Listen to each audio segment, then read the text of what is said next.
आज काय दिवस आहे बघा, जिजाऊंची जयंती आणि शिवाजी महाराजांचा जिथे जन्म झाला त्या ठिकाणी सगळ्या जगातला मोठा पुतळा तुम्ही उभा करणार आहे. याचं भूमिपूजन हा योगायोग नाहीये, हे इतिहासात तुम्ही काय ते घडवावं हे लिखित आहे.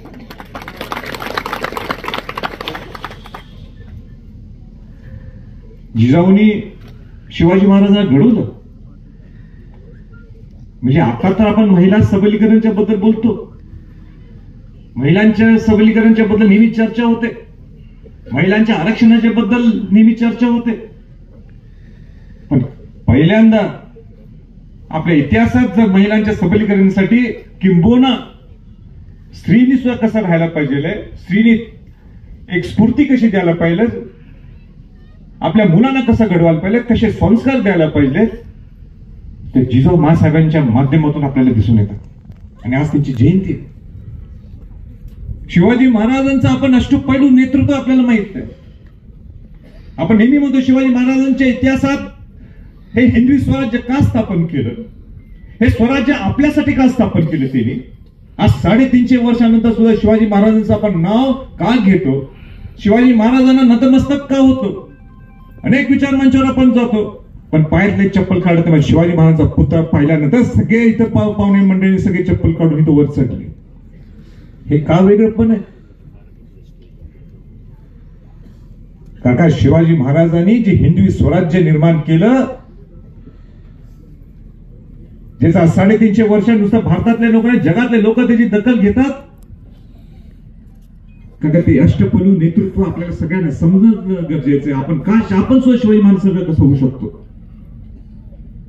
शौर्य असेल, शौर्य म्हटलं तर त्याची अनेक उदाहरणं आहेत, त्यात मी खोल जात नाही. पण आज आपण एक निश्चित उदाहरण घ्यायला पाहिजे, ते म्हणजे शिवाजी महाराजांना जे जिजाऊने घडवलं आणि त्यातला मुख्य पैलू हा जो होता ते संस्कार. दुसरं होतं धाडस. शिवाजी महाराजांना धाडशी कुणी केलं, या जिजाऊने केलं. त्यांच्या मनात घातलं की स्वराज्य तुम्ही निर्माण करायचंय. या मावळ्यांना सगळ्यांना एकत्र आणण्याचा ठप्प करतात 12 बडोतेच्या लोकांना. हे त्यांच्या हक्काची जमीन आहे, हा त्यांचा अधिकार आहे. आणि स्वप्न बघायचं शिवाजी महाराजांना स्वराज्याचं, हे कुणी स्वप्न बघायचं घडवलं, हे जिजाऊने शिकवलं. आणि म्हणून आज मला इतका आनंद होतोय. आनंद ह्याच्यासाठी होतो कारण ज्या ठिकाणी शिवाजी महाराजांचा जन्म झाला शिवनेरी किल्ल्यावर, ज्या वास्तूत झाला, त्या वास्तूचा जीर्णोद्धार सुद्धा कोल्हापूरचे राजर्षी छत्रपती शाहू महाराजांचे चिरंजीव छत्रपती राजाराम महाराजांनी केलं. आणि त्याच भूमीत शिवाजी महाराजांच्या पुतळ्याचं भूमिपूजनासाठी आज शरददादा सोनवणे मला बोलवलं. माझ्यासाठी सुद्धा हा अविस्मरणीय प्रसंग आहे. मी त्यांच्या घरात माझा जन्म झाला, मला 7 अभिमान मी यांचा वंशज आहे. पण मी सुद्धा एक मनुष्य आहे ना, आणि मला सुद्धा तुम्ही ती संधी दिली दादा, त्यासाठी मी माझ्यासाठी सुद्धा हा अविस्मरणीय प्रसंग आहे. फार मोठा संकल्प आहे.